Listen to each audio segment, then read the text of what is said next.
G'day guys, how's it going? So it's another week closer to our Cape York trip. So we're down to 4 weeks left now, and I've been doing a little bit more prep this week. I've been trying to do it during the week, sort of after work each night, just doing little things, little bits and pieces, so it doesn't all, catch up to me right at the end. So I'm just going to sort of walk you through what I've done this week and show you a couple of extra little things that I bought as well for our trip. So tonight I'm just going to fit the timing belt and the new tensioner pulley to the cruiser. It should be pretty easy. I've done a couple of these at work. They don't take very long. You got 2 pulleys and a tensioner. You got the cam, the high pressure pump, and then just the tensioner pulley, so it should be pretty easy. So here's the timing cover, just here. So we've got a couple of little spring clips just to get off, and also down underneath and down the bottom there's a couple of 10mm bolts to get off before we can pop that cover off. So I'll just do that now, get that out of the way. So I just had a mad idea, so I just went in the back to get the tools out, and I remembered I had those illuminated little lights in the back, the little lighting kit, and just rigged up off the battery, because it comes with a little battery clamp to a cigarette lighter, as you can see there, and then straight up to the little light, 40cm light bar, and look at the light it's given over the engine bay. How good's that? So I'll just run that off the second battery while I do the timer belt. Perfect. So I'm just going to take that power steering reservoir off because it's in the way, and then I should be able to take the black timing cover off. Alrighty, so I've got the timing cover off, and you can see the belt in there now. So it's actually on backwards. Not that it really matters, but it looks pretty old as well, so the reason I'm changing it is I'm not really sure of when it was last done. I know the engine's had a rebuild probably 70,000 Ks ago maybe now, but I'm unsure of whether it was actually replaced or not, so I'm just going to do it now and replace that tensioner as well, and we'll be sweet. So all I'm going to do now is turn the engine around until this timing mark aligns with the mark up here, and there's also a mark down on the high pressure pump pulley down here which should align with another mark on that side. So I'm just going to turn the engine over till they align, and then I'll be able to take the tensioner off and take the belt off. So I've spun the engine around until these timing marks align, and I've also put a bit of paint pen on it just so I can see it, and it's really obvious. And also down here,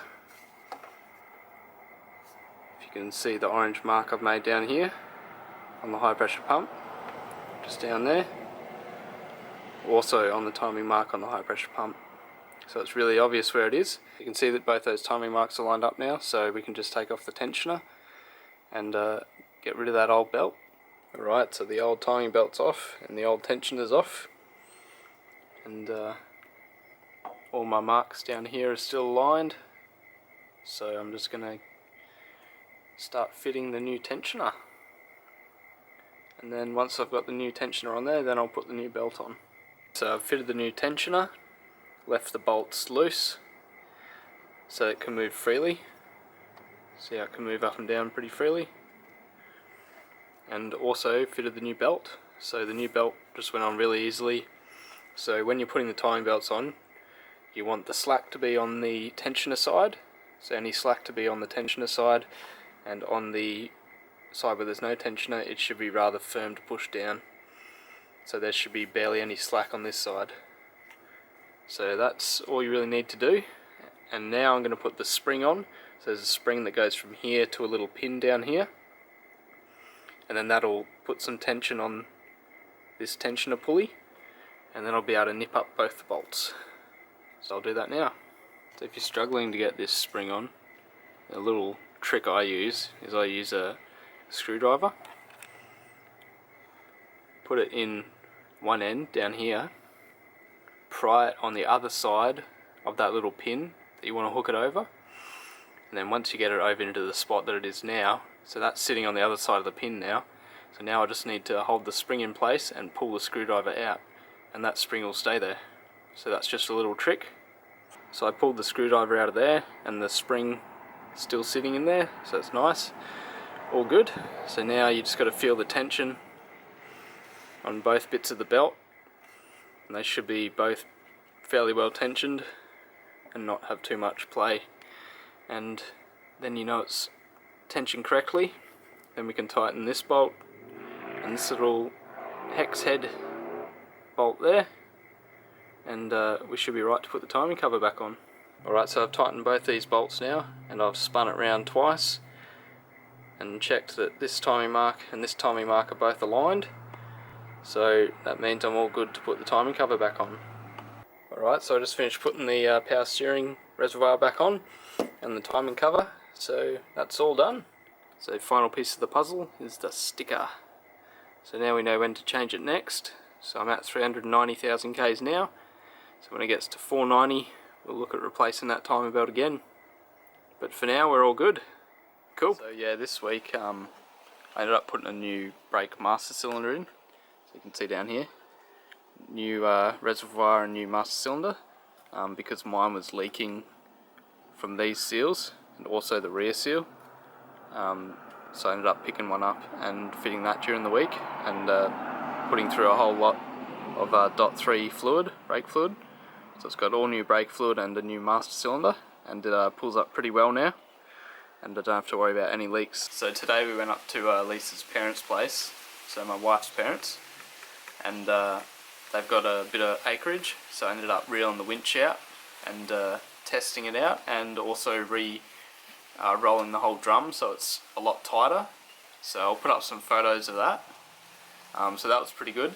The winch worked awesome, and also that soft shackle, that worked really well, and definitely held the weight of the vehicle perfectly, and there was no issues, so everything's working well with that, so that's good. So I've set up my rear drawers here. They're just the Oates stackable plastic drawers, which you can get from Bunnings. So they seem pretty good. I've sort of secured them to the back of the car with a bit of plywood, and you know, the drawers slide out really easily, heaps of room.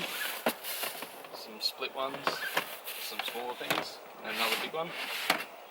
So they are stopped from sliding out by the rear door and the upper tailgate as well, so they don't slide out very far at all. Ended up getting a couple other little things. So I got this is a freebie with some of the other stuff I bought from King's or 4Drive Supercenter. So it's just a Illuminator light bar, little light bar kit.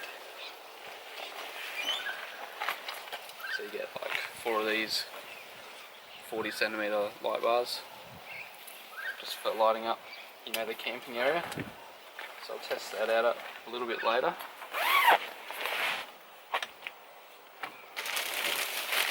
Ended up getting mesh flooring, 3x3 meter mesh flooring for under our camp. And this one is just a 2.5 by 2.9, I think it is, side awning for our awning. So sidewall, sorry. So it comes down as like a wind protection or windbreak, and stops any rain and stuff coming in on like a side angle, so that'll be pretty good.